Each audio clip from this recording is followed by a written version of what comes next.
不想上班，所有的時間都是被老板支配着，你哪有心思去静下心来看身邊的这些東西？19年就搬到虎峰山了，因为我要做木雕嘛，很吵，在城市里面是没办法完成的。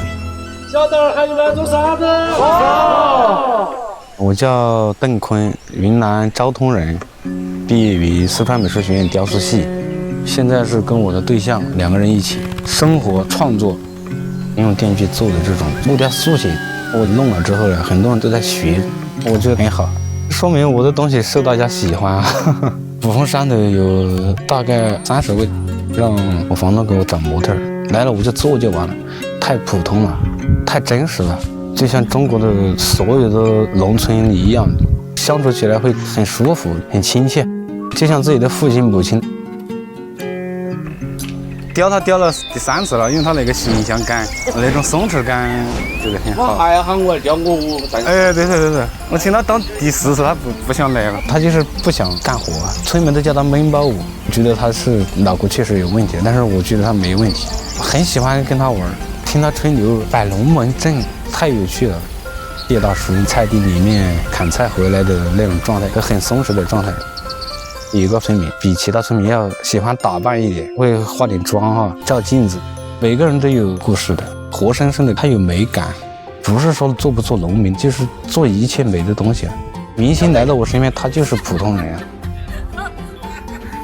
一開始他會覺得說來幹嘛，沒法理解。但是我在這3年木材買回來，請他來幫我搬嘛，我就給他錢嘛，木材邊角料給他燒柴火，他會高興，他也看到我在這裡的成長，慢慢就認可。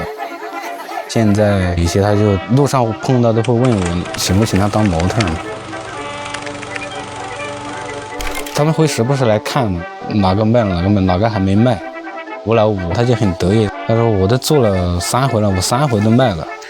我沒覺得我這個是藝術，生活中可能有點小想法吧，比如說我覺得拉屎是一件很高雅的事情，我把它抬得很高，人其實就這麼小。你在上廁所的時候，那一瞬間你不覺得很爽嗎？電鋸它只是個工具了，你眼睛觀察到了，電鋸能夠把它捕捉到了就夠了。速寫一定要快利落，我做木雕都是1天就能完成。剛開始要用那個很大的那個電鋸，心裡面是發怵的，但是你得幹。電鋸一拿過來，我就開機一弄，基本上做木雕的沒有不受傷的。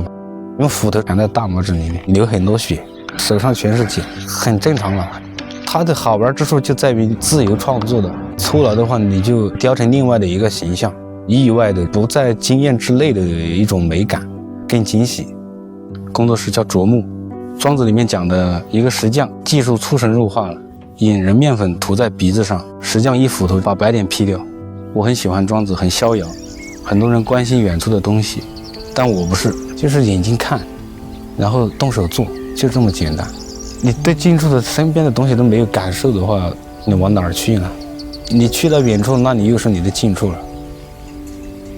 現在是大概15000-16000的樣子，基本上做出來的都賣了，能吃得飽飯。因為我很早就確定，就自己絕對不會找工作的，因為我知道我就是能夠把美術這個東西做好啊，靠這個東西來生活呀，這是我最拿手的東西，我當然堅定了。沒這種信念的話，你沒辦法前行的。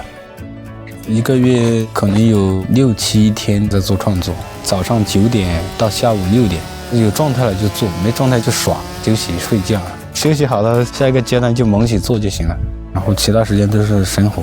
房子租期是10年，1年是23800，把工具這些放進去，簡單點吧，能用就行了。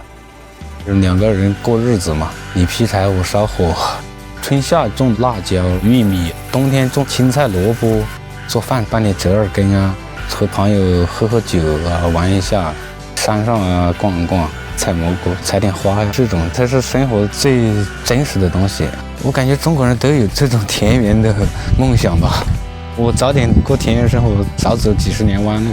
虎峰山就覺得它是家呀，不是說老婆孩子熱炕頭才叫家。你只要舒服、自由，一個人的時候也可以稱之為家呀。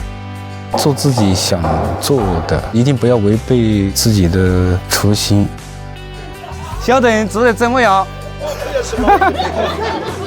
上吧，今天。